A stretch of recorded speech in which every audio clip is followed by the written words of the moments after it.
என்ன பார்த்தாங்க மனநிலை பாதிச்சிருக்குன்னு. அந்த புள்ள எவ்வளோ டேலண்டான புள்ளன்னு உங்களுக்கு தெரியுமா? தமிழ் வாய்ஸ் கொடுத்துருக்கா, வீணை வாசிப்பா, நல்லா பாடுவா, நல்ல டான்ஸ் ஆடுவா, பரதநாட்டியம் டான்ஸும் பண்ணியிருக்கா, நல்ல ஸ்பீச் பண்ணுவா. அவளுக்கு வந்து லாயர் ஆகணும்னு ஆசை. நான் கேட்டேன், நீ தொணன்னு பேசிக்கிட்டே இருக்கியே அப்படின்னு. எனக்கு லாயர் ஆகணுமே, சிப்பையிலேருந்து ப்ராக்டிஸ் எடுக்கிறேன் அப்படின்பா. அந்த கனவெல்லாம் போயிடுச்சு, அவ இப்போ இல்லை. ஆனால் தயவு செஞ்சு எல்லாருக்கும் ஒரே ஒரு ரெக்வஸ்ட் தான், ஒருத்தர் இறந்துருக்காங்கன்னா அதை வச்சு ஃபன் பண்ண பார்க்காதீங்க. அது வந்து அந்த குடும்பத்துக்கும் சரி, அதை சார்ந்தவங்களுக்கும் அது எவ்வளோ வலியை கொடுக்குன்றது தெரியலை. அப்போ ஃபுல் டீட்டெயில்ஸ் சொன்னது 24 தான். ஸோ அந்த டீட்டெயிலை வச்சு நாங்கள் என்ன செய்ய முடியும்? நான் அந்த 1 வீக் நான் என்கொயரி பண்ணிகிட்டே இருக்கேன். இப்போ 24ன்றது வியாழக்கிழமை, அவள் இறந்தது செவ்வாய்க்கிழமை. அவள் எனக்கு டைமே கொடுக்கல. நான் ப்ரூஃப் பண்ண அவளை வந்து நான் இருக்க வைக்கிறதுக்கு நான் அவகிட்ட அவளுக்கு தெரியப்படுத்தணும்னு நினைச்சேன். நான் வந்து நீ சந்தோஷமா இருக்கணும், நான் உன்னை மாத்துறதுக்காக நான் ட்ரை பண்ணிட்டு இருக்கேன்னு சொல்றதுக்குள்ளேயுமே அவள் போயிட்டா.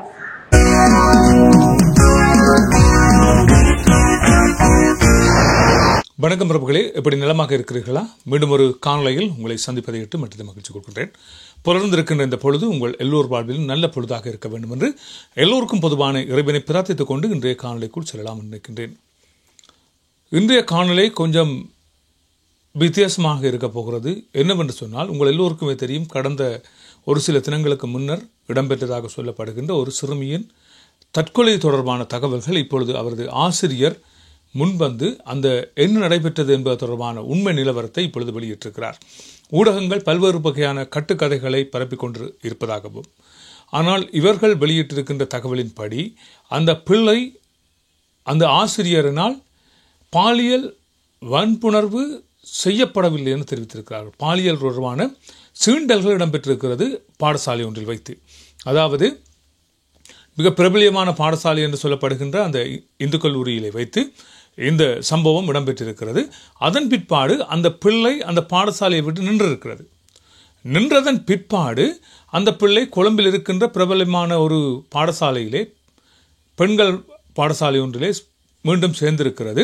அந்த பாடசாலையிலே சேர்ந்த பிற்பாடு இந்த மாணவியை துஷ்பிரயோகம் செய்தார் என்று சொல்லப்படுகின்றவருக்கு எதிராக ஏற்கனவே போலீஸ் நிலையத்திலே வழக்கு தாக்கல் செய்யப்பட்டு அவர் போலீசாரினால் கைது செய்யப்பட்டு பிணையிலே விடுவிக்கப்பட்டிருக்கிறார். இவரின் தோழி என்று சொல்லப்படுகின்ற ஒரு பெண் ஆசிரியர், இதுதான் இங்கே இருக்கின்ற மிக மிக பெரும் கதை.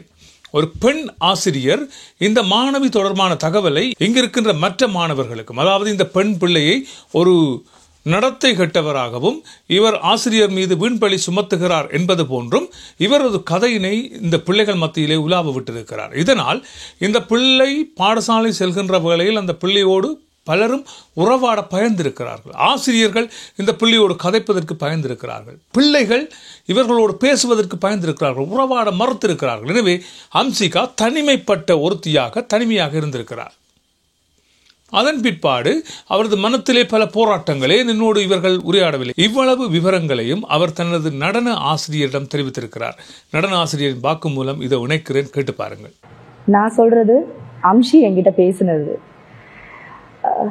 அம்ஷி வந்து என்னோட கிளாஸில் ஜாயின் பண்ணி 2 மந்த் ஆகுது. 2 மாசமா அவள் வந்து எல்லாரும் சொல்கிற மாதிரி என்னென்னமோ சொல்கிறாங்க, மனநிலை பாதித்தவ அப்படின்னு. எனக்கு சத்தியமாக தெரியவே இல்லைங்க. உண்மைக்குமே அவள் வந்து மனநிலை பாதித்த மாதிரி நான் என்றைக்குமே பார்த்ததில்லை அவளை. ஆரம்பத்துலேருந்து எங்களோட ரொம்பவே நல்லா இருந்தா, நல்ல ஃபன்னாக. நான் வந்து ஸ்டார்டிங் வந்த புதுசில் எல்லா பிள்ளைகளும் பழகாது. ஆனால் இவள் வந்து ஒரு 2-3 நாளே என்னோட ரொம்ப க்ளோஸாக பழக ஆரம்பித்தா. நான் வந்து எல்லாரையும் திட்டுவேன், என்னோட பசங்களை நான் நல்லா பேசினாலும் அதை சீரியஸாக எடுத்துக்க மாட்டாங்க. ஆனால் அதுக்கப்புறம் தான் இவளும் அதே மாதிரி மாறினா. புதுசாக வந்தாலும் டக்குன்னு அவளும் நான் என்ன சொன்னாலும் அதை சிரிச்சுக்கிட்டே எடுத்துக்கிறது. ஸோ அந்த மாதிரி ஒரு ஃபன்னான கேர்ளாக தான் நான் பார்த்தேன். நாங்கள் காமெடி டிக்டாக் வீடியோ செய்வோம், டான்ஸ் பண்ணுவோம், எல்லாமே என்னோட சேர்ந்து செஞ்சுருக்கா. இப்போ அந்த நியூஸ் கேட்டதுலேருந்து இப்போ நிறைய பேர் வந்து நிறைய ஷேர் பண்ணிக்கிட்டு இருக்காங்க. ஆனால் இந்த விஷயம் எனக்கு தெரியும், எக்ஸாக்டாக என்ன நடந்துச்சு அப்படிங்கிறது எனக்கு போன கிழமையில தான் சொன்னான். 24th தான் எனக்கு சொன்னான். அதுக்கு முன்னாடியே ஒரு வாட்டி டான்ஸ் பண்ணிகிட்டே இருப்பாள். ஸோ உங்களோட வந்து நான் அவள் என்கிட்ட என்ன சொன்னா அப்படிங்கிறது உண்மையை ஷேர் பண்ண வந்திருக்கேன். ஏன்னா நிறைய பேருக்கு தெரியும் அவள் என்னோட க்ளோஸாக இருந்தா அப்படின்னு சொல்லி. நாங்கள் அவள் இறந்த அன்றைக்கே நாங்கள் அந்த வீடியோஸ் ஷேர் பண்ணியிருக்கோம். உங்களுக்கு நீங்கள் தெரியும், அவள் எங்களோட இந்த மெமரிஸை நாங்கள் ஷேர் பண்ணியிருக்கோம். ஸோ அதில் வந்து ஒரு லாஸ்ட் மந்த் இருக்கும், டான்ஸ் பண்ணிகிட்டே இருந்தால் எனக்கு உண்மைக்குமே அவளுக்கு என்ன பிரச்சனை இருக்கு அப்படின்னு நான் யாரோட ஸ்டூடெண்ட்ஸோட பிரச்சனைகளை நாங்கள் கேட்க மாட்டோம். யாராவது ஒருத்தர் அவங்களாவே ஃபீல் பண்றாங்க அப்படின்னா அவங்களோட போயிட்டு உட்காந்து பேசி ஓகே அவங்களுக்கு இப்படி ஒரு பிரச்சனை இருக்கா, ஓகே அதை வந்து அவங்க ஞாபகம் வச்சுக்கூடாது. என்னோட இடத்த எல்லாம் சிரிச்சுட்டு தான் இருக்கணும். அதுதான் என்னோட ஏன்னா நான் அந்த மனநிலை பாதிச்சவங்க அப்படிங்கும் போது எங்க அம்மா வந்து மனநிலை பாதிச்சவங்க இன்னமும் இருக்காங்க ஹோம்ல. ஸோ அதனால எனக்கு அது கிளியரா தெரியும் இவளுக்கு அந்த மாதிரி பிரச்சனை எதுவுமே இல்லை. அதனாலதான் எங்களுக்கு கண்டுபிடிக்க முடியல. ஸோ ஒரு நாள் வந்து டான்ஸ் பண்ணிட்டு திடீர்னு போய் உட்காந்து ஒரு மாதிரி கண்ணில் தண்ணியெல்லாம் வருது, ஃபீல் பண்ணுறா, என்ன நடக்குது அப்படின்னு எனக்கும் தெரியல. நானும் வா வந்து ஆடுன்னு சொல்லி, ஏன்னா நாங்கள் யாருமே அப்படி தனியாக சோகமாக உட்கார விட மாட்டோம். யாராவது சோகமாக இருந்தால் வந்து ஆடுன்னு தான் கத்துவேன். ஸோ அந்த மாதிரி நான் கத்தி வாவானே வரலை. ஓகே அப்போ பசங்களை ஆட சொல்லிட்டு நான் போயிட்டு அவகிட்ட கேட்குறேன் என்ன பிரச்சனை, என்ன ஆச்சு அப்படின்னு கேட்குற நேரம் அவள் சொல்கிறா, இல்லை மிஸ் எனக்கு பிடிக்கல அப்படின்னா. இல்லை பிடிக்கல அப்படின்னு. அப்போ தான் சொன்னால் என்னை வந்து இப்போ நான் படிச்சுட்டு இருக்க ஸ்கூலில் அவள் படிச்சுக்கிட்டு இருக்க ஸ்கூலில் வந்து அவளை நோண்டி கேட்குறாங்க, சார் என்ன செஞ்சாரு, சார் என்ன பண்ணாரு, எங்கே கை வச்சாரு. அப்போ அவளுக்கு அந்த மாதிரி கேள்விகள் பிடிக்கல. ஸோ எனக்கு அப்போ தான் என்ன விஷயம்னு எனக்கு தெரியாது. உண்மையாகவே A to Z எனக்கு தெரியாது. ஸோ அவள் அன்னைக்கு சொல்லும் போது இவளுக்கு வேறு ஏதோ நடந்திருக்கு. அப்பதான் சொன்னா, நான் அந்த ஸ்கூலை விட்டு மாறி வந்துட்டேன் மிஸ், எல்லாம் மறக்கணும்னு தான் இங்க வந்து மாறி இருக்கேன், ஆனா எல்லாரும் ஞாபகப்படுத்துற மாதிரி பேசுறாங்க. அப்பதான் எனக்கு கிளிக் ஆச்சு. ஓகே ஸோ லாஸ்டா படிச்ச ஸ்கூல்ல ஏதோ பிரச்சனை போல, அதனாலதான் சேஞ்ச் ஆயிருக்காங்க அப்படின்னு சொல்லிட்டு ஓகே அதை பத்தி அவ பேச வேணான்னு சொல்லிட்டு நான் அதுக்கப்புறம் அவளை ரொம்ப டீப்பா வந்து அவளோட டான்ஸ்ல மட்டுமே அவளை வந்து இன்வால்வ் பண்ணியிருந்தேன். எதுவுமே வந்து அவ அந்த பழச மெமரிஸ் வச்சுக்க கூடாது, இதை எல்லாம் மறக்கணும்னு நினைக்கிற கேர்ள் தானே அப்படின்னு சொல்லிட்டு நான் அந்த விஷயத்தை பத்தி நான் கேட்டதே கிடையாது. இன்ன வரைக்கும் இப்ப இறந்துட்டா இப்ப வரைக்கும் என்ன ஆச்சுன்னு நான் அவளை நானா கேட்டது கிடையாது, அவளா சொன்னது மட்டும்தான். ஸோ அன்னைக்கு சொன்னா அதோட விட்டாச்சு. அதுக்கப்புறம் ரொம்பவே நல்லா இருந்தா. கிளாஸ்ல வந்து எல்லா ஸ்டூடெண்டோடையும் வம்பு வளப்பா, எல்லாரோடையும் ஃபன்னா இருப்பா. ஒரு சிலருக்கெல்லாம் ஆகவே ஆகாது, ரெண்டு பேருக்கும் நல்ல ஃபன்னான சண்டைகள் தான், சீரியஸான சண்டை இல்லை, ஃபன்னான சண்டைகள் தான் போகும். அந்த போட்டி போட்டுக்கிட்டு பேசுறதெல்லாம் இருக்கும் இல்லையா, ஸோ அந்த மாதிரியெல்லாம் இருக்கும். நானே கூட கத்துவேன், ஐயோ யாராவது இவளோட வாயை மூடுங்களேன், அந்த அளவுக்கு அவ பேசுவா. எல்லாரும் டீச்சர்ஸ் இப்ப நாங்கள் ஃபியூனரல் வீட்டில் உட்காந்துருக்கோம், டீச்சர்ஸ் எல்லாம் சொல்லிக்கிட்டு இருக்காங்க, வாயே திறக்க மாட்டா, ரொம்ப அடமெண்ட், அவ வந்து பேசவே மாட்டான்னு சொல்றாங்க. போய் அவளோட பேசி பார்க்குறவங்களுக்கு மட்டும்தான் தெரியும் அவ எவ்வளவு வாயாடுவா அப்படின்னு சொல்லி. ஸோ அந்த அளவு அவங்களோட இருந்திருக்கா, ரொம்ப நல்லா பேசுவா. கடைசி வந்து 24th வந்து ஆடிட்டே இருந்தவ திடீர்னு போய் உட்காந்துட்டு செவுத்துல குத்துறா. ஃபர்ஸ்ட் அதுதான் செஞ்சா, செவுத்துல குத்துறா. நான் பார்த்துட்டே இருக்கேன், ஏன்னா எனக்கு வந்து தெரியும் இவளுக்கு இப்படி ஒரு பிரச்சனை ஏற்கனவே அவ சொல்லியிருக்கா இல்லையா. ஸோ அந்த மாதிரி எதுவும் பிரச்சனையோ அப்படின்னு நினைச்சிட்டு நான் பார்த்துட்டே இருக்கு, செவுத்துல குத்துறா. அப்புறம் கீழே அந்த நாங்க ஜிம் மேட் ஒன்று வச்சிருக்கோம், ஸோ அதுல வந்துட்டு இப்படி கீறிட்டு அவ பாட்டுக்கு ஏதோ ஒன்று கோவமா உட்காந்துருக்கா. அப்ப நான் வந்து கேட்குறேன் என்னாச்சு ஏதாச்சுன்னு சொல்லி தனியா போய் இவங்களெல்லாம் ஆட சொல்லிட்டு நான் போய் தனியா உட்காந்து கேட்குறேன். அப்ப சொன்னா ஒன்றும் சொல்லலை. ஆக்சுவலி அன்னைக்கு வந்து ஒன்றும் சொல்ல, தரையை தேய்ச்சிட்டே இருந்தேன். அப்ப நான் வந்து கேட்குறேன் என்ன நடந்துச்சு, எதுவும் பிரச்சனையா, திரும்பவும் யாராவது உன்னைய கேட்டாங்களா, அந்த ஞாபகப்படுத்துற மாதிரி யாரும் பேசுனாங்களா டீச்சர்ஸ் அப்படின்னதுக்கு இல்லைன்னு மண்டையாட்டிகிட்டே இருந்தா. ஓகே அப்ப ஒண்ணுமே சொல்லலை அன்னைக்கு. ஓகே ஏதோ பிரச்சனை போல அப்படின்னு சொல்லிட்டு நானும் அவளை கொஞ்சம் சிரிக்க வைக்கணும் அப்படின்றதுக்காக நானும் எவ்வளவோ பேசினேன், அவள் சிரிக்கல. அன்னைக்கு சீரியஸா இருந்தா. அன்னைக்கு தான் எனக்கு விஷயம் சொன்னா, இந்த மாதிரி இந்த ஸ்கூல்ல இருந்து வந்த காரணத்தை எனக்கு சொன்னான். ஸோ அங்க ஒரு சார் வந்து என்னை அபியூஸ் பண்ணாருன்னு சொன்னா, நான் என்ன செஞ்சாருன்னு நானும் கேட்டுக்கல, அவளும் சொல்லலை. ஆக்சுவலி என்னன்னு சொல்லலை. ஸோ நான் அதை வந்து அவளா சொல்லுவா, சரி இன்னும் கொஞ்சம் டைம் எடுத்து அவளாவே சொல்லிடுவான்னு நினைச்சிட்டு நான் விட்டுட்டேன். அபியூஸ் பண்ணதுனால தான் நான் இங்க வந்தேன். ஆனா எல்லாருமே வந்து என்னைய தப்பு சொல்லிக்கிட்டு இருக்காங்க. அவளுக்கு வந்து அந்த இடத்துல ஏதோ ஒரு பாதிப்பு ஒன்று நடந்திருக்கு அன்னைக்கு, ஆனா என்னன்னு அவ சொல்லலை ஆக்சுவலி. ஸோ எனக்கும் அது எனக்கு தெரிஞ்சுக்கணும், எனக்கும் அது என்ன நடந்திருக்குன்னு தெரிஞ்சுக்கணும், அவளா தெரிஞ்சுக்கணும். ஆனா அவகிட்ட கேட்டா அவ மனநிலை எப்படி இருக்கோ தெரியலையே, நம்ம போட்டு டிஸ்டர்ப் பண்ணக்கூடாது அப்படின்னு சொல்லிட்டு நான் கேட்கல. அதுக்கப்புறம் அவளாவே சொன்னா, தப்பு செஞ்சவங்க எல்லாம் நல்லா இருக்காங்க மிஸ், தப்பு செய்யாத நான் அனுபவிச்சுட்டு இருக்கேன், எல்லாரும் என்னைய வந்து மனநிலை சரியில்லைன்னு சொல்றாங்க அப்படின்னு. அப்ப அன்னைக்கு யாரோ ஏதோ சொல்லி போல. ஸோ அதை வச்சு அவ ரொம்ப ஃபீல் பண்ணிட்டு இருந்தா. அன்னைக்கு நான் கேட்டேன், எனக்கு அப்பதான் நான் அவகிட்ட கேட்டேன், ஓகே உனக்கு ஏதோ பிரச்சனை நடந்திருக்கு, நீ எதெல்லாம் சொல்ல தேவையில்ல, எனக்கு ஆள் யாருன்னு மட்டும் காட்டு அப்படின்னு சொன்னா. காமிச்சிட்டா. அப்பதான் எனக்கு சொன்னா இன்ஸ்டாகிராம்ல இருக்காரு ஐடின்னு சொல்லி எனக்கு காமிச்சா. ஸோ எனக்கு அந்த போட்டோவை நான் ஸ்கிரீன்ஷாட் எடுத்து வச்சிருக்கேன். நீங்க கேட்கலாம், நீங்க அன்னைக்கே பாத்தீங்க 24க்கும் 29க்கும் பெரிய கேப்பே இல்லை. ஸோ 29 அவ எனக்கு சொன்னா, சாரி 24 எனக்கு சொன்னா, 24 சொன்ன அன்னைக்கு நைட்டே அந்த போட்டோவெல்லாம் ஸ்கிரீன்ஷாட் எடுத்து வச்சுட்டு ஓகே. அப்ப நான் அவகிட்ட கேட்கிறேன், உனக்கு என்ன ஆகணும், எனக்கு என்ன வேணும் அப்படின்னதுக்கு அவ ஒண்ணுமே சொல்லலை. அப்ப நான் நினைச்சேன் ஓகே இவருக்கு ஏதோ பனிஷ்மெண்ட் கிடைக்கணும் போல அப்படின்னு. அப்ப நான் சொன்னேன் இவர் ஏதாவது செய்வோமா அப்படின்னது. வேகமா தலையாட்டினான். உண்மைக்குமே அந்த கேர்ள் அப்பதான் அந்த வேகமா, அந்த சோகமா இருந்த கேர்ள் வேகமா தலையாட்டினான். ஓகே அப்ப நான் பாத்துக்கிறேன், சரியா, நீ அதை பத்தி இப்போ ஒரி பண்ணிக்காத, நீ இப்போ போய் ஆடு அப்படின்னு சொல்லிட்டு விட்டுட்டோம். ஸோ அன்னைக்கு முடிஞ்சிருச்சு. ஆனா எனக்கு அந்த மைண்ட்ல அந்த போட்டோ பார்த்ததுக்கு அப்புறம் ஒரு சின்ன பிள்ளைய செஞ்சவர் இன்னும் ஸ்கூல்ல ஒர்க் பண்றாருன்னு சொன்னான், இன்னும் ஸ்கூல்ல இருக்காரு அப்படின்னு. அப்ப ஸ்கூல்ல ஒர்க் பண்றாங்கன்னா தப்பு செஞ்சவங்க எப்படி உள்ள இருக்க முடியும், ஸ்கூலால எப்படி இருக்க முடியும்? எங்களுக்கு வந்து எக்ஸாக்டா என்ன நடந்துச்சுன்னு தெரியாது. ஆனா ஏதோ ஒரு அபியூஸ் நடந்திருக்கு. அப்ப அபியூஸ் கேஸ் ஏதாவது இருக்க நேரம் எப்படி ஒரு மனுஷனால ஸ்கூல்ல ஒர்க் பண்ண முடியும் அப்படின்னு சொல்லி எனக்கு ஒரு டவுட்ல அன்னைக்கு நைட் எனக்கு தெரிஞ்ச லாயர் அண்ணாக்கு நான் கால் பண்ணி பேசுறேன், அண்ணா இப்படி ஒரு ஸ்டூடெண்ட்டுக்கு நடந்திருக்கு, எனக்கு அந்த கேஸை ட்ராக் பண்ணணும், என்ன நிலைமையில இருக்குன்னு தெரியல, இல்ல நம்ம புதுசா ஏதாவது செய்யலாமான்னதுக்கு அண்ணா சொன்னாரு சோசியல் மீடியால தான் போடலாம், ஏன்னா ஏற்கனவே கேஸ் போயிட்டு இருக்க நேரம் நம்ம அதை ட்ரேஸ் பண்ண முடியாது, எங்க பண்ணிருக்காங்கன்னு தெரியும், அந்த டீட்டெயிலை மட்டும் கொஞ்சம் கேட்டுடுங்க, என்ன மாதிரி நடந்திருக்கு என்ன பிரச்சனைன்னு மட்டும் தெரிஞ்சுக்கோங்க, நம்ம சோசியல் மீடியால போட்டு அந்த ஆளை கிழிப்போம் அப்படின்னு சொல்லி சொன்னார். அப்ப நான் வந்து ஓகே அண்ணா நான் பாக்குறேன் அப்படின்னு சொல்லிட்டு அன்னைக்கு வச்சுட்டேன்.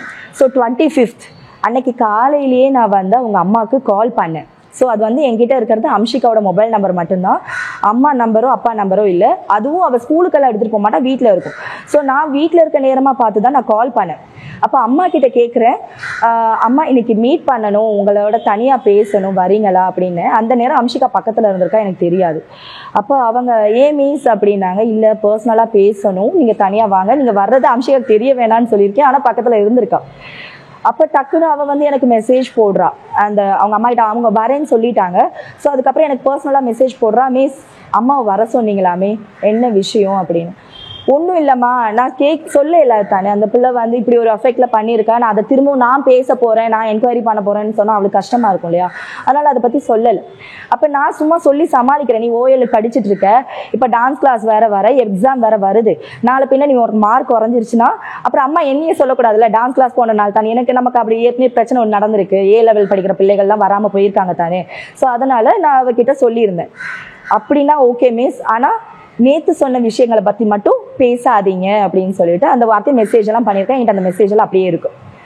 சரிம்மா நான் அதை பத்தி பேசல, ஐயோ அப்படின்னு சொல்லி சும்மா ஏன்னா தெரியாத மாதிரியே நான் ரியாக்ட் பண்ணி விட்டுட்டேன். அதுக்கப்புறம் அவ கிளாஸுக்கு வந்துட்டா. ஃப்ரைடே அது, அன்னைக்கு தான் அவள் வந்து பிரணவாலயா டான்ஸ் பண்ணணும்னு கேட்டுட்டு சல்வார் போட்டுட்டு வர சொன்னா. நான் கொரியோகிராஃபி ஒன்று இருந்தனால நான் எப்பவும் போல ட்ரெஸ்ஸிங்கில் வந்துட்டேன். ஸோ வந்ததுக்கே நீ திட்டுனா, ஆக்சுவலி அன்னைக்கு வெள்ளிக்கிழமை நீ திட்டுறா, ஏன் மிஸ் நீங்கள் சல்வார் போடலை, என்னோட ஆட மாட்டீங்களா பிரணவாலயா, நான் சொன்னேன் இதுலேயே ஆடுறேன் அப்படின்னு சொல்லி சொன்னேன். இல்லை சல்வார் போட்டிருக்கணும், யாராவது கொண்டு வந்தாங்களான்னு சொல்லி மற்ற ஸ்டூடெண்ட் கிட்டையும் கேட்குறான். ஸோ அந்த மாதிரி இருந்துட்டு அப்போ நான் சொன்னேன் ஓகே எனக்கு டயர்டாக இருக்கு, ஏன்னா எப்படி அவங்க அம்மா வருவாங்க தானே, நான் தனியாக போய் பேசணும். ஸோ நாங்கள் ப்ராக்டிஸ் பண்ணால் நான் வீடியோவில் ஆட சொல்லுவான்னு சொல்லிட்டு நீங்கெல்லாம் ப்ராக்டிஸ் பண்ணுங்க அப்படின்னு சொல்லிட்டு நான் உட்காந்துட்டேன், முடியல. அப்புறம் அவங்க அம்மா வந்தது எனக்கு கால் அடிச்சாங்க. அவங்க அம்மாவை நான் வெளியில பக்கத்தில் இருக்க கஃபே ஷாப்ல போயிட்டு கால் பண்ணி நேராக போயிட்டு மீட் பண்றேன். அப்போ அவங்க அம்மா கிட்ட ஒரு விஷயம் தான் கேட்டேன், இந்த மாதிரி போலீஸ் கேஸ் இருக்கிறாள் எப்படி திரும்ப வேலை செய்ய முடியும், ஏன்னா இப்போ அபியூஸ் அவ சைல்டு தானே, அது மைனர் கேர்ள் தானே. ஸோ அப்போ அவளுக்கு ஒரு அபியூஸ் நடந்திருக்கு அப்படின்னா அவர் எப்படி வேலை செய்ய முடியும்னு டீட்டெயில் கேட்குறேன். அப்போ அவங்க அம்மா சொன்ன விஷயம் ரேப் கேஸ் இல்லை. ஓகே, ஏன்னா இப்போ நிறைய பேர் ஷேர் பண்ணுறீங்க தானே, அதுக்காக தான் இதை மென்ஷன் பண்ணுறேன். ஸோ ரேப் எல்லாம் இல்லை, ரேப் கேஸ் இல்லை. ஏற்கனவே ஒரு சார் ஒருத்தரும் பேசியிருக்காரு, டீட்டெயிலாக என்ன நடந்துச்சுன்றத சொல்லியிருக்காரு. ஸோ அம்மாவும் வந்து சொன்னாங்க இது தான் மிஸ் நடந்துச்சு, அதனால ரேப் கேஸ் இல்லை. டாக்டர்கிட்டையும் நாங்கள் செக் பண்ணிட்டோம், அதெல்லாம் ஒன்றும் நடந்தில்லை. ஆனால் எங்களுக்கு அவளுக்கு உண்டான பாதிப்பு, அவள் வந்து ஒரு 1/2 hour தான் அதில் அந்த ரூமில் இருந்திருக்கான்றத அவள் மெசேஜில் போட்டிருக்கா. ஸோ இன்னொரு டாக்டருக்கு வந்து அவள் ஏற்கனவே கன்சல்ட் பண்ண டாக்டருக்கு மெசேஜில் போட்டிருக்கா 1/2 hour தான் அந்த சித்திரவதை நான் அனுபவிச்சேன், ஆனால் வெளியில் வந்து நான் ரொம்ப பட்டுக்கிட்டு இருக்கேன் அப்படின்னு சொல்லி ஒரு மெசேஜ் போட்டிருக்கா. ஸோ அதெல்லாம் பார்த்ததுக்கு அப்புறம் தான் அந்த 1/2 hour தான் அந்த உள்ள இருந்திருக்கா. ஆனால் இப்போ வந்து சிலர் வந்து பேசுறாங்க அவள் வந்து 2 மாசமா இருந்தா, அதெல்லாம் பார்க்கக்குள்ளே எங்களுக்கு தலைவலிக்குது. ஒரு சின்ன பிள்ளை நினைச்சு பாருங்க, இப்போ நம்மளோட வயசு என்ன, இப்போ நம்ம வந்து ஒரு 30+ மேல இருக்கோம்னா நமக்கு மேல ஒரு 35 வயசா இருக்க ஒரு ஆளை போய் நம்ம ஏதாவது மயக்கிற மாதிரி பேச முடியுமா? அப்படி நமக்கு ஒரு அருவருப்பு இருக்காதா? இல்லையா? ஸோ அந்த ஒரு 15 வயசு கேர்ள் அந்த பெரிய ஆளு அப்படி ஒரு அவங்க வந்து அப்படியெல்லாம் கதை திருப்பி விட்டுருக்காங்க. இவ என்னமோ அவர் மேல தப்பு பண்ண மாதிரி. அது ஒரு சீன். இப்போ ஒரு டெத்துல வந்து நாங்க போய் நிக்கிறோம். ஒரு டெத்தை வந்து 9 விதமான கதைகள் சொல்றாங்க. ஒவ்வொரு டீச்சர்ஸும் ஒவ்வொரு விதமான கதை. இப்போ எனக்கு இது உண்மை தெரிஞ்சிருச்சு. அவங்க அம்மா கிட்ட சொல்றேன். அப்பயும் நான் அதை கேட்கிறேன். அம்மா கிட்ட சொல்றேன், நான் வந்து இதை ஏதாவது செய்யட்டா, நான் பாக்குறேன், இவளோட பேர் இல்லாம நான் அவரோட கேஸை நான் வேற மாதிரி ஹேண்டில் பண்றேன் அப்படின்னதுக்கு அம்மா சொன்ன ஒரு வார்த்தை, என் பொண்ணு இருந்தா போதுமா. ஏன்னா அவங்க கொஞ்சம் பயந்த மாதிரி. நார்மல் பேரண்ட்ஸ் அப்படித்தானே பண்ணுவாங்க. பயங்கரமா அடிதடியில இறங்கணும்னு கூட அவங்க யோசிக்கல. அவங்க பொண்ணு வந்து வெளியில அவ்வளவு விஷயம் பட்டுக்கிட்டு இருக்கா. ஏன்னா நிறைய பேர் வந்து அவளை சமூகத்துல எப்படி பாக்குறாங்க அப்படிங்கறதே எனக்கு அவ போனதுக்கு அப்புறம் தான் தெரிஞ்சிச்சு. நான் அதையும் சொல்றேன். என்ன நடந்துரு, எதனால அவ இறந்தாங்கிற ரீசன் எல்லாருக்கும் தெரியணும் இல்லையா? ஸோ அதை சொல்றேன். அப்ப வெளியில அவ பட்டுக்கிட்டு இருக்க விஷயம் வந்து அவங்க அம்மா எனக்கு சொன்னாங்க, கூட படிச்ச ஃப்ரெண்ட்ஸுங்களே அவளோட பேசுறது இல்லம்மா, அவளை பார்த்தா திரும்பி போறாங்க. என்கிட்ட நல்லா பேசின பேரண்ட்ஸ் கூட என்னமோ என் பொண்ணு தப்பு பண்ண மாதிரி என்னைய பார்த்து திருப்பிக்கிட்டு போறாங்க அப்படின்னு சொல்லும் போது என் பொண்ணு இருந்தா போதும் தானே எனக்கு தோணுது. ஏன்னா அவ வந்து 2-3 வாட்டி சூசைட் அட்டென்ட் பண்ணியிருக்கா. இவளுக்கு வந்து எப்பெல்லாம் யாராவது ஹர்ட் பண்றாங்களோ அப்பெல்லாம் அவ சூசைட் அட்டென்ட் பண்ணியிருக்கா. இப்ப April 10th 17th சொல்லி அவர் ட்ரை பண்ணிட்டே இருக்கா, எதுலயாவது நம்ம செத்துற மாட்டோமா அப்படின்னு சொல்லிட்டு. ஏன்னா அந்த அளவு அஃபெக்ட் ஆகியிருக்கா அவ. ஸோ அதுக்கப்புறம் அவங்க அம்மா கிட்ட சொன்னாலும் எனக்கு வந்து அவங்க அம்மா வந்து இல்ல வேண்டவே வேண்டாமே விட்டுருங்க, ஆனா நீங்க அவளை மட்டும் பார்த்துக்குங்கன்னு சொல்லிட்டாங்க. ஆனா நமக்கு உறுத்தும் இல்லையா? இப்போ எனக்கும் 2 பசங்க இருக்காங்க, ஒரு பொண்ணு இருக்கு. ஸோ நம்ம நிறைய பேர் பிள்ளைகளை பார்க்குறோம். எத்தனை கேசஸ் அப்படி போகுது. இவன் நல்லா இருக்க நேரமே ஏதாவது செய்யணும் அப்படின்னு நினைச்சிட்டு ஃப்ரைடே அவங்க அம்மா கிட்ட பேசிட்டு வந்ததுக்கு அப்புறம் கொஞ்சம் அவளோட பேசினேன். அவள் நல்லா தான் இருந்தா அன்னைக்கு. ஏன்னா அவளுக்கு பிடிச்ச டான்ஸ் ஆடி இருந்தா ஃப்ரைடே. ஸோ நல்லா இருந்தா, பாய் சொல்லிட்டெல்லாம் போயிட்டா. ஆனால் சாட்டர்டே சண்டே லீவ் எங்களுக்கு கிளாஸ். அப்ப நான் என்ன செஞ்சேன், எனக்கு ஸ்கூலால என்ன நடந்திருக்கு, அந்த ராமநாதன் ஸ்கூலால அவளுக்கு என்ன நடந்துச்சுன்னு எக்ஸாக்டா தெரிஞ்சுக்கணும் இல்லையா? ஸோ அதுக்காக நான் என்ன செஞ்சேன், என்னோட அக்கா பிள்ளைகள் எல்லாம் படிக்கிறாங்க. அப்ப ராமநாதன்ல தான் படிக்கிறாங்களான்னு எனக்கு தெரியாது. ஸோ அதனால அவங்களுக்கெல்லாம் கால் பண்ணி வேற யாருக்கும் இந்த மாதிரி டீச்சர்ஸ்க்கு இப்படி ஒரு அபியூசிவ் கேஸ் இருந்தா அவங்க வேலை செய்யலாமா, இந்த மாதிரி ஒரு என்கொயரியில நான் நிறைய என்கொயரிஸ் பண்ணிட்டே இருந்தேன். சாட்டர்டே சண்டேயும் வந்துச்சு. அந்த சாட்டர்டே சண்டே லீவ். நானும் வந்து யாரோட ஃபோன் கால்ஸும் எடுக்க மாட்டேன். ஏன்னா நான் அன்னைக்கு ஒரு நாள் தான் நானும் வீட்டில் இருக்கிறது. ஸோ அதனால எனக்கு அந்த சண்டேவும் தெரியாது. மண்டே காலையில் எனக்கு வந்து அவங்க அம்மா ஒரு 11 மணி 12 மணி இருக்கும். எனக்கு அப்போ கால் பண்ணுறாங்க, மிஸ் அம்ஷிகா வந்து கொஞ்சம் அப்செட்டாக இருக்கா, வெளியில் போயிருக்கா, என்னன்னு தெரியல. அப்ப நான் அவங்க சைட்ல வந்து வெளியில அவளோட போகணும்னு சொன்னா வேணான்னு சொல்றா. ஏன்னா ரொம்ப ப்ரெஷர் பண்ண முடியாது. ஒரு ஆள் ரொம்ப டிப்ரெஷன் நீ வரவே வராதுன்னு சொன்னாலும் பின்னாடி போனாலும் அவங்க அதுலயே வேற ஏதாவது செஞ்சுக்குவாங்க. ஸோ அதனால அம்மா வந்து ஓகே அம்மா நீங்க போயிட்டு வாங்க, எங்க போறீங்கன்னு சொன்னதுக்கு சர்ச்சுக்கு போறேன்னு சொல்லியிருக்கா. பிளஸ் டான்ஸ் கிளாஸ் போயிட்டு தான் வருவேன், நான் நைட்டுக்கு போயிட்டு தான் வருவேன்னா அம்மாவுக்கு நம்பிக்கை. ஏன்னா அவ என் கூட நல்ல க்ளோஸ், என்னோட நல்ல ஃபிட், எனக்காக கவிதையெல்லாம் எழுதியிருக்கா, அந்த மாதிரி என்னோட நல்ல ஃபிட் அவ. ஸோ அப்போ என் டான்ஸ் கிளாஸ் போறானோன்னா உங்க அம்மாவும் சரி அப்படின்னு சொல்லிட்டு அப்புறம் எனக்கு உடனே ஃபோன் அடிச்சாங்க. ஒரு 12 மாதிரி எனக்கு ஃபோன் அடிச்சாங்க. இந்த மாதிரி வீட்டில் பிரச்சனைமா, அம்ஷிகா கொஞ்சம் குழப்பம் பண்ணிக்கிட்டு இருக்கா, வீட்டை விட்டு போயிட்டா, எங்க போனான்னு தெரியல, எனக்கு கொஞ்சம் ஃபோன் பண்ணி கேளுங்க அப்படின்னு. அப்ப நான் சொன்னேன், சில நேரம் அவ வந்து நான் கால் பண்ணா எங்க வெளியில எங்கேயும் போயிடுவாளோ, எனக்கு அந்த ஒரு பயம் இருந்துச்சு. ஏன்னா அவ ஏற்கனவே அப்செட்ல போயிருக்கா. அப்ப பிரச்சனை ஆயிருச்சுன்னு தெரிஞ்சா இங்கேயும் வரமாட்டாளே. அப்ப நான் சொன்னேன், ஈவினிங் நான் அந்த கிளாஸ் டைம் வரைக்கும் பாக்குறேன், கிளாஸ் டைமுக்கு வரலன்னா நான் கால் பண்றேன். அப்ப சொன்னாங்க அம்ஷிகா அவ போனை கொண்டு போயிருக்கான்னு சொன்னாங்க, அதனால கால் பண்ணி பாருங்க. அப்ப அந்த நான் சொன்னேன் ஈவினிங் அவ வரலன்னா கால் பண்றேன்னு சொல்லிட்டு வச்சுட்டேன். சரியா ஈவினிங் நார்மல் டான்ஸ் கிளாஸ் டைமுக்கு முன்னாடியே வந்துட்டா. சரியா இன்னும் நான் மறக்கல, லைட் கிரீன் கலர் டிஷர்ட்டும் டெனிமும் போட்டுட்டு வந்தா. வந்து சோகமா உட்காந்து எங்களோட கிளாஸ்ல ஒரு இடம் இருக்கு, அவளோட இடம் ஒண்ணு இருக்கு, அங்கதான் உட்காருவா. நார்மலா உட்காந்துருந்தா நான் பிரச்சனையை கேட்டுக்கல. ஏன்னா அவ ரொம்ப அப்செட்ல இருக்கா. என் சைட்ல நான் என்கொயரி பண்ணிட்டு தானே இருக்கேன். ஸோ அதையும் சொல்ல தேவையில்ல, இவ பேசாம இருக்கட்டும் அப்படின்னு சொல்லி உட்கார வச்சுட்டு அப்புறம் பசங்க எல்லாம் டான்ஸ் பண்ணாங்க.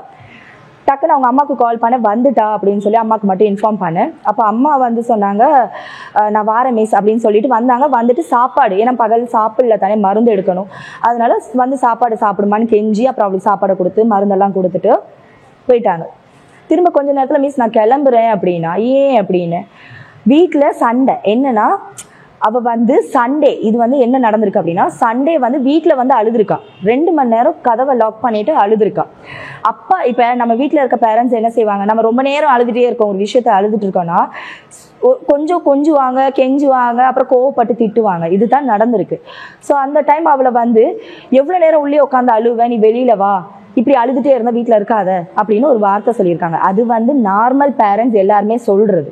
ஆனால் இப்போ ஏற்கனவே ரொம்ப டிப்ரெஷனில் இருக்கிறதுனால இந்த விஷயத்த அவர் கொஞ்சம் சீரியஸாக எடுத்துட்டான்.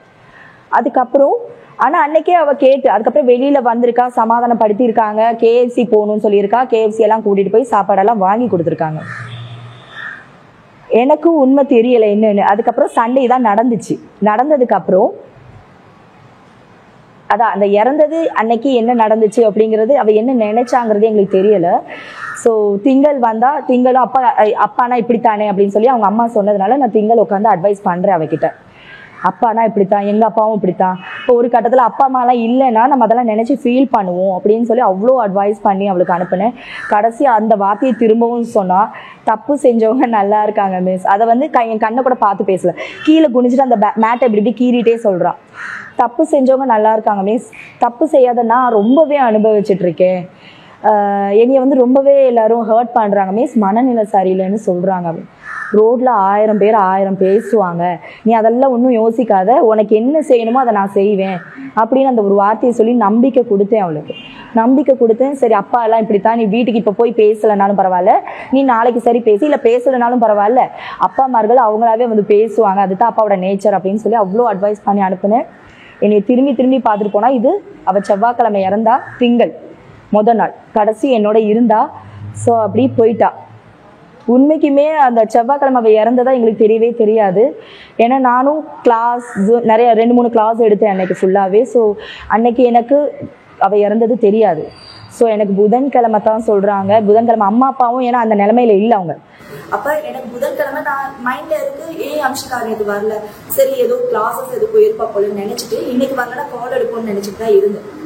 ஸோ எனக்கு 3 மணிக்கெல்லாம் எனக்கு எங்கள் அக்கா, ஏன்னா நான் அவளை பற்றி என்கொயரி பண்ணேன் இல்லையா, ராமநாதன் ஸ்கூலை பற்றி. அப்போ அக்காவும் என்கொயரி பண்ணி அக்காவும் கொஞ்சம் சில இன்ஃபர்மேஷன்ஸ் கொடுத்தாங்க. ஸோ அப்போ அக்கா சொன்னாங்க அந்த பொண்ணு இறந்துருச்சாமே மேலேருந்து. நான் இப்போ தூக்கத்தில் இருந்து எனக்கு ஷாக் ஆகி நான் கத்துற, உண்மையாவா இல்லை அப்படின்ற. ஆமாம் அந்த பொண்ணு தான், இல்லைக்கா இருந்தா அப்படின்னு. இல்லை நேற்று தான் முடிச்சா, நேற்று கிளாஸுக்கு வந்தாளா, இல்லை வரல அப்படின்னு, நேற்று தான் இறந்துருக்கா அப்படின்னு. எப்படி இருக்கும் இல்லையா? ஒரு என்னோட க்ளோஸாக இருந்த ஒரு ஸ்டூடெண்ட் அவ. எல்லாரும் ஸ்டூடெண்ட்மே க்ளோஸ் தான். ஆனால் இவ சின்ன பொண்ணு, ஒரு 15 வயசு பொண்ணு. யாராவது இப்போ அவகிட்ட பாசமாக பேசுனா உடனே ஒட்டிக்குவா, அந்த மாதிரி கேரக்டர் அவ. அப்போ நான் வந்து அவளோட நான் எல்லாருமே ஃபன்னாக பேசுறது, சிரிச்சு பேசுறது எல்லாமே அவளுக்கு ரொம்ப பிடிச்சிருக்கு. ஏன்னா நான் வந்து அவளை சீரியஸாக பார்க்கல. அதுதான் இந்த சொசைட்டி வந்து ஒருத்தர் வந்து டிப்ரெஷன்ல இருக்க நேரம் அவங்கள நீங்க சோகமா பார்க்காம அவங்களோட ஃபன்னா சிரிச்சு பாருங்களேன், அவங்க அதை மாறிடுவாங்க. ஸோ அதை வந்து எங்க கிளாஸ்ல எதுதான் நடக்குது. என்னோட ஸ்டூடெண்ட்ஸ் எல்லாம் பாத்தீங்கன்னா யாரும் வெளியில போய் எங்கேயும் ஆடுறாக்கல, இங்கே தான் ஆடுவாங்க. என்னோட வீடியோல ஆடுவாங்களே தவிர வெளியில ஆட மாட்டாங்க. எல்லாருமே வந்து ஒர்க் ப்ரெஷர், டிப்ரெஷன் அப்படி உள்ள ஆட்கள் தான் இங்க வருவாங்க. ஸோ வெயிட் லாஸ் அப்படிதான் வருவாங்க. அதனால எல்லாருமே இங்க ஃபன்னா இருக்கும். எல்லாருக்குமே என்னோட டான்ஸ் ஸ்பேஸ் வந்து ஒரு செகண்ட் ஹவுஸ் மாதிரி தான். அது அம்ஷிகாவும் சொல்லியிருக்கா, இது ஒரு டான்ஸ் என்னோட 2வது வீடு மாதிரி மிஸ், நான் இங்க இருக்க சந்தோஷம் எங்கேயுமே இல்லை அப்படின்னு. ஆனா இன்னைக்கு நான் அவளோட மரண வாக்கை நான் படிச்சேன். உண்மைக்கும் அதை படிச்சதுக்கு அப்புறம் அவ சிரிச்சது இந்த 2 மணி நேரம் தான் எங்க கிளாஸ்ல மட்டும்தான்ற உண்மை தெரிஞ்சதுக்கு அப்புறம் எனக்கு இன்னும் அதை தாங்க முடியல. நான் அதனாலதான் நான் இவ்வளோ நாள் பொறுமையா இருந்தேன், என்னால பேச முடியல. இன்னைக்கு எப்படியாவது பேசிடணும். ஏன்னா கண்டவங்க என்னென்னமோ எதெல்லாம் போட்டுக்கிட்டு இருக்காங்க அவளை பத்தி. அவளுக்கு மனநிலை பாதிச்சிருக்கு, என்ன பார்த்தாங்க மனநிலை பாதிச்சிருக்குன்னு. அந்த புள்ள எவ்வளோ டேலண்டான புள்ளன்னு உங்களுக்கு தெரியுமா? இங்க அவளுக்கு வந்து மீடியால ஆசை. இப்போ என் கூட இருக்க ஸ்டூடெண்ட்ஸ்ல நிறைய பேர் வந்து மீடியா சைட் போயிடுவாங்க, ஏதாவது ஒரு இதில் ஏதாவது ஒன்று செய்வாங்க. ஸோ அப்போ நான் வந்து சொன்னேன், உனக்கு ஏதாவது இன்ட்ரெஸ்ட் இருக்குன்னா சொல்லு, உனக்கு என்ன வேணுமோ நான் அதை செஞ்சு தரேன்னு. அப்போ எனக்கு அந்த டைமுக்கு தான் எனக்கு வந்து ஒரு மீடியா பர்சன் ஒருத்தவங்க கால் பண்ணி கேட்டாங்க, இந்த மாதிரி 15 வயசு வாய்ஸ் வேணும் அப்படின்னு சொல்லி. நியூடெல் பிராண்டெல்லாம் இருக்கு இல்லையா, ஸோ அதுக்கெல்லாம் அவ தான் வாய்ஸ் டப்பிங் கொடுத்துருக்கா, தமிழ் வாய்ஸ் கொடுத்துருக்கா. வீணை வாசிப்பா, நல்லா பாடுவா, நல்ல டான்ஸ் ஆடுவா, பரதநாட்டியம் டான்ஸும் பண்ணியிருக்கா, நல்ல ஸ்பீச் பண்ணுவா. அவளுக்கு வந்து லாயர் ஆகணும்னு ஆசை. நான் கேட்டேன், நீ தொணன்னு பேசிக்கிட்டே இருக்கியே அப்படின்னு. எனக்கு லாயர் ஆகணுமே, இப்பையிலேருந்து ப்ராக்டிஸ் எடுக்கிறேன் அப்படின்பா. அந்த கனவெல்லாம் போயிடுச்சு. அவ இப்போ இல்லை. ஆனால் தயவு செஞ்சு எல்லாருக்கும் ஒரே ஒரு ரெக்வஸ்ட் தான், ஒருத்தர் இறந்துருக்காங்கன்னா அதை வச்சு ஃபன் பண்ண பார்க்காதீங்க. அது வந்து அந்த குடும்பத்துக்கும் சரி அதை சார்ந்தவங்களுக்கும் அது எவ்வளோ வலியை கொடுக்குன்றது தெரியலை. ஒரு சிலர் பண்ணுற கமெண்ட்டுக்கு நான் ரிப்ளை பண்ணால் என்னமோ நீ யாரு நான் யாருன்ற மாதிரி தான் பேசுகிறாங்க. எனக்கு தெரிஞ்ச விஷயம் உங்களுக்கு தெரியுமா? அவள் என்னோட கடைசியாக இருந்த மாதிரி எப்படி இருந்தான்றது உங்களுக்கு தெரியுமா? இல்லை. நீங்கள் பாட்டுக்கு கண்ணா பின்னான்னு பேசுகிறீங்கல்ல. இப்போ நாங்கள் அதை அவளுக்கு என்ன நடந்துச்சு அப்படிங்கிறது எல்லாமே எங்களுக்கு தெரிஞ்சிடுச்சு. ஆனால் ஆக்ஷன் எடுக்காமலாம் இருப்போம். சொல்லுங்க. நான் என்னமோ அவருக்கு எங்களை கேட்குறீங்க என்ன ஆக்ஷன் எடுத்தீங்க? இப்போ உங்களுக்கு விஷயம் தெரிஞ்சிச்சு தானே. நான் ஒரு இதில் கமெண்ட் பண்ணியிருந்தேன், என்னைய கேட்குறாங்க உங்களுக்கு தான் முன்னாடியே தெரியுமே நீங்கள் ஆக்ஷன் எடுக்கலை. எப்படிங்க எடுக்க முடியும்? ஏற்கனவே கேஸ் போயிட்டு இருக்கு. எங்கள் சைடில் நாங்கள் என்ன செய்ய முடியுமோ? எனக்கு சொன்னதே 24. அவள் எனக்கு டைம் தரலை. அப்போ ஃபுல் டீட்டெயில்ஸ் சொன்னது 24 தான். ஸோ அந்த டீட்டெயிலை வச்சு நாங்கள் என்ன செய்ய முடியும்? நான் அந்த 1 வீக் நான் என்கொயரி பண்ணிகிட்டே இருக்கேன். இப்போ 24ன்றது வியாழக்கிழமை, அவள் இறந்தது செவ்வாய்க்கிழமை. அவள் எனக்கு டைமே கொடுக்கல. நான் ப்ரூஃப் பண்ண அவளை வந்து நான் இருக்க வைக்கிறதுக்கு நான் அவகிட்ட அவளுக்கு தெரியப்படுத்தணும்னு நினச்சேன். நான் வந்து நீ சந்தோஷமாக இருக்கணும், நான் உன்னை மாற்றுறதுக்காக நான் ட்ரை பண்ணிட்டு இருக்கேன்னு சொல்கிறதுக்குள்ளேயுமே அவள் போயிட்டா. அவளுக்கு ஒரு நல்லது நடக்கும்னு நினச்சேன், ஆனால் அவள் விட்டுட்டு போயிட்டா. ஸோ எல்லாருக்குள்ளேயும் ஒரே ஒரு ரெக்வஸ்ட் நான் சொன்னது தான், தயவு செஞ்சு அவளோட அந்த டெத்தை வந்து கேவலப்படுத்தாதீங்க. அவள் எதுக்கு கோவத்தில் தான் இறந்துருக்கா, சரியா? யாரும் வந்து இப்போ யாரோ தற்கொலை பண்ணிக்கணும்னு நினைக்கிறவங்க யாரும் வந்து மேலேருந்து குதிக்கணும்னு டக்குன்னு யோசிக்க மாட்டாங்க. அது எவ்வளோ வழியில் இருந்தால் குதிப்பாங்க. நீங்கள் சும்மா நினச்சி பாருங்க, உங்கள் வீட்டில் நீங்கள் மாடியில் இருக்கீங்கன்னா ஒரு 3rd ஃப்ளோரோ 4th ஃப்ளோரோ வந்து குனிஞ்சு பாருங்களே, தலையே சுற்றுது. ஏன்னா என்னோட கிளாஸ் வந்து 3rd ஃப்ளோர். நான் மேலேருந்து அடிக்கடி குனிஞ்சு பார்த்துட்டு இருக்கேன், எனக்கே பயமாக இருக்குது. ஆனால் அவள் 7வது ஃப்ளோர்லேருந்து குதிச்சிருக்கா. அப்போ அவள் எவ்வளோ வலியை பட்டிருப்பா. ஆனால் எனக்கு அவள் இறந்த அன்னைக்கு நான் இதையும் சொல்லணும்னு நினச்சிட்டு இருக்கேன். அவள் இறந்த அன்னைக்கு நாங்கள் டெத்துக்கு அந்த ஃபியூனரல் 1ஆம் தேதி நாங்கள் ஃபியூனரல் ஹவுஸில் உட்காந்துருக்கோம். சில டீச்சர்ஸ் அது யாருன்னு சொல்ல முடியல, நிறைய பேர் இருக்காங்க அந்த இடத்துல. 3 பேர் 4 பேர் அப்படி கும்பலாக உட்காந்துருக்காங்க. எங்களுக்கு பேச வார்த்தை இல்லை, ஏன்னா எங்களுக்கு எல்லா உண்மையும் தெரியுது. ஆனால் என்னால் சொல்ல முடியல. ஏண்டி செத்தேன்னு தான் கேட்டேனா, ஏண்டியை விட்டுட்டு போனேன்னு கேட்டுட்டு உட்காந்துருக்கேனா. அவனா அந்த டீச்சர்ஸுங்க அவங்க அப்பா அம்மா தான் ரொம்ப இடம் கொடுத்துட்டாங்க. அவங்க பேசுகிற கதைகள், அவங்க அம்மா அப்பா ரொம்ப இடம் கொடுத்துட்டாங்க அந்த பொண்ணுக்கு. அதனால தான் அவள் சொல்கிற பேச்சை கேட்டு ஆடிட்டாங்கன்னு ஒரு கும்பல் சொல்லுது. இன்னொரு கும்பல் சொல்லுது அவளுக்கு வந்து தம்பி பிறந்திருக்கு 2வது வயசுல. அவள் ரொம்ப பாசமாக வச்சுருந்தா அந்த பையன் மேலே. அவள் சொல்லுவா, எனக்கு என் தம்பியை ரொம்ப பிடிக்கும் மிஸ், குட்டியாக இருப்பான், நான் அவனை தூக்கியெல்லாம் கொஞ்சுவேன், என்ன தரதாலும் என்னை அடிக்கிறான் மிஸ் அப்படிம்பா. நான் சொன்னேன், தம்பி அப்படித்தான், என் பிள்ளைகளே என்னை அடிக்குதுமா அப்படிம்பேன். அப்போ சொல்ல, இல்லை பரவாயில்ல மிஸ், இன்னாள் தானே அப்படிம்பா. ஆனால் அதுக்கும் ஒரு கதை சொன்னாங்க. அவள் தம்பி பிறந்தனால தான் அவள் டிப்ரெஷனில் போயிட்டா அப்படிங்கிறாங்க. ஒரு சிலர் சொல்கிறாங்க சின்னதுல இருந்தே மனநிலை பாதிச்சு. இன்னொன்று, லவ் இருக்கான். லவ்ங்கிறது இல்லைங்க உண்மைக்கு. ஏன்னா அவங்க அம்மாவே வந்து சொல்கிறாங்க என்கிட்ட, நான் அப்படி கூட நினச்சேன் மிஸ், அவளுக்கு வந்து ஏதாவது ஒரு லவ் வராதா, இதுலேருந்து அவள் வெளியில் வரமாட்டாளா, அப்போ லவ் வந்தால் வேறு ஏதாவது சரி இவங்க அந்த பழைய பிரச்சனைகளை சரி மறப்பாளே அப்படின்னு சொல்லி அவங்க அம்மாவோட ஏக்கம். ஆனால் அவள் லவ் பண்ணுற ஆள் இல்லை. எனக்கு அவ்வளோ ஃப்ரெண்ட்ஸ் இருக்காங்க, அவளுக்கு வந்து அவ்வளோ ஃப்ரெண்ட்ஸ் இருக்காங்க. ஏன்னா அது எப்படின்னா எனக்கு சொல்லுவா ஒவ்வொரு கதைகள், இந்த மாதிரி ஸ்கூலில் எப்படி நடந்துச்சு, இந்த மாதிரி கிளாஸில் எப்படி நடந்துச்சு, இந்த கதையெல்லாம் எனக்கு சொல்லியிருக்கா. ஸோ அவளுக்கு வந்து நிறைய ஃப்ரெண்ட்ஸ் இருந்திருக்காங்க. ஆனால் இந்த பிரச்சனைக்கு அப்புறம் யாருமே வந்து அவளோட பேசலை. இந்த சொசைட்டி அப்படின்னு ஏன் எல்லாரும் கம்ப்ளைண்ட் பண்ணுறாங்க அப்படின்னா, இப்போ ஒரு பொண்ணு பாதிச்சிருக்கு, சரியா? ஒரு பொண்ணு பாதிச்சிருக்குன்னா அது என்ன நடந்துச்சுன்னு கூட ஆராய்ச்சி பண்ணாமல் ஒருத்தர் சொன்னதை வச்சு நான் தப்பு செய்யலை, இவங்க தான் அவத்தான் வந்து இனி ஹக் பண்ணான்ற ஒரு கம்ப்ளைண்ட்டை வச்சுக்கிட்டு ஒரு நினச்சி கூட பார்க்காம, ஒரு சிம்பிள் லாஜிக் தான், நம்ம போய் ஒரு 30-40 வயசில் உள்ள ஆட்களை நம்ம போய் ஹக் பண்ணுவோமா, அதெல்லாம் கூட யோசிக்காமல் ஒரு சின்ன பிள்ளை என்ன செஞ்சான்னு கேட்காம வீட்டில் அவங்கவுங்க பிள்ளைகளை வந்து கண்ட்ரோல் பண்ணி நீங்கள் பேசாத, அந்த பிள்ளைகிட்ட பேசாதன்னு சொல்லி மிரட்டி, அப்போ கிளாஸில் கூட அவளை பேசாமல் அவளை அவாய்ட் பண்ணி. ஞாயிற்றுக்கிழமை இதுதான் நடந்திருக்கு. ஏன்னா என்னோட ஸ்டூடெண்ட் ஒரு ஆள் A level படிக்கிறாங்க, அவங்க பார்த்துட்டு வந்து இதை சொல்லியிருக்காங்க. என்னன்னா சண்டே அவள் அழுததுக்கு காரணம் கிளாஸ் போயிருக்கா. கிளாஸ் போன நேரம் ஏற்கனவே அவள் வந்து இன்னொரு ப்ரைவேட் இன்ஸ்டியூட்டில் வந்து அவளை அசிங்கப்படுத்தி அனுப்புனதுலேருந்து கிளாஸ் போகலை.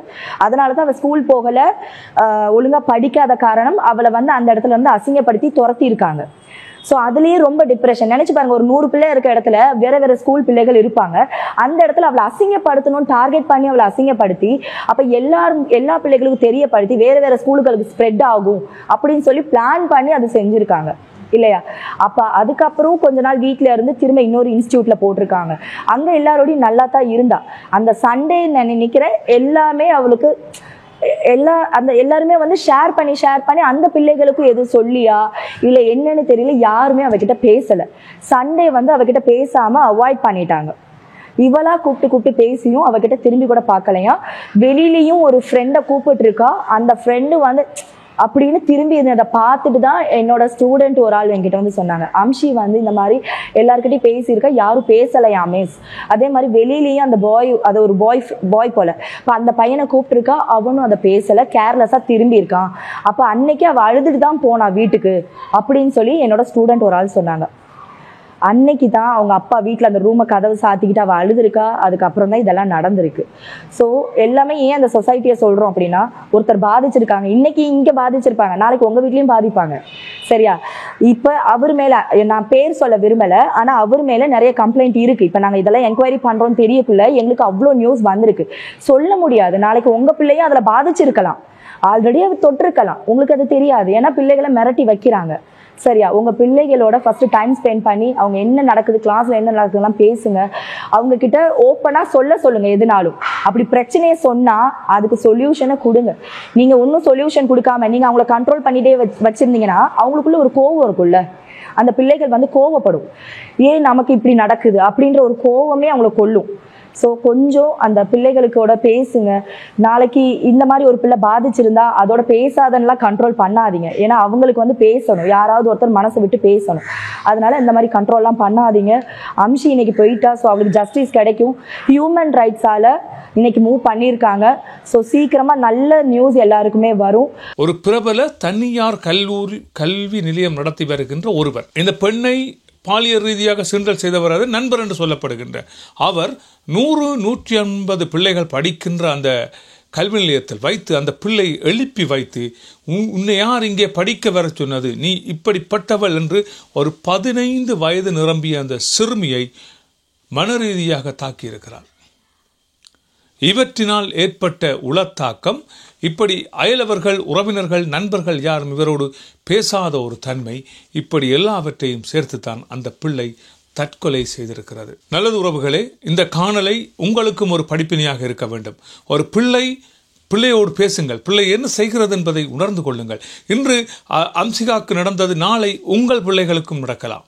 எனவே தயவு செய்து உங்கள் பிள்ளைகள் மட்டிலே கவனமாக இருந்து கொள்ளுங்கள். ஒரு மிருகமேட்டை ஆடுகின்ற இந்த ஆசிரியருக்கு என்ன நடைபெற வேண்டும் என்று சட்டம் தீர்மானித்துக் கொள்ளட்டும். இப்பொழுது இது அரசாங்க மட்டத்திலே பேசுபொருளாக வந்திருக்கிறது. பெண்கள் மகளிர் விவகார அமைச்சர் இப்பொழுது இது தொடர்பான கருத்துக்களை வெளியிட்டிருக்கிறார். இப்பொழுது அரச மட்டத்திலே இவரது நடவடிக்கைகள் கவனிக்கப்பட்டு கொண்டிருக்கின்றன. இப்பொழுது விசாரணைகள் நடைபெற்றுக் கொண்டிருக்கின்றன. மனித உரிமை ஆணைக்குழு இதை பொருட்படுத்தியிருக்கிறது. அது தவிர ஆசிரியர் சங்கமும் இவை தொடர்பான நடவடிக்கை எடுக்கப்படும் என்று இப்பொழுது அறிக்கைகள் விட்டிருக்கின்றன. எனவே வீண் வதந்திகளை பரப்பாது அந்த பிள்ளைக்கு நடைபெற்ற அந்த தாக்கம், இறந்த ஒரு பிள்ளையை மென்மேலும் சாகடிக்காதீர்கள் என்று தெரிவித்துக் கொண்டு இவர்கள் மட்டத்திலே பெரும் நடவடிக்கைகள் எடுக்கப்பட வேண்டும் என்பதோடு, கொழும்பிலே பிரபலமான ஒரு பாடசாலையை நடத்தி வருகின்ற அந்த பாடசாலையின் அதிபர், அவர் உண்மையாக கண்டிக்கப்பட வேண்டியவர். ஒரு பிள்ளையின் மனமறிந்து பேசியிருக்க வேண்டும். இவரது கல்லூரிக்கும் மூடு விழா நடத்த வேண்டிய ஒரு தேவை இருக்கிறது என்பதையும் உணர்ந்து கொண்டு, தயவு செய்து ஹம்சிகாக்காக எல்லோருமே நீதி கேட்டு போராடுங்கள் என்பதை தெரிவித்துக் கொண்டு விடைபெறுகின்றேன். நன்றி, வணக்கம்.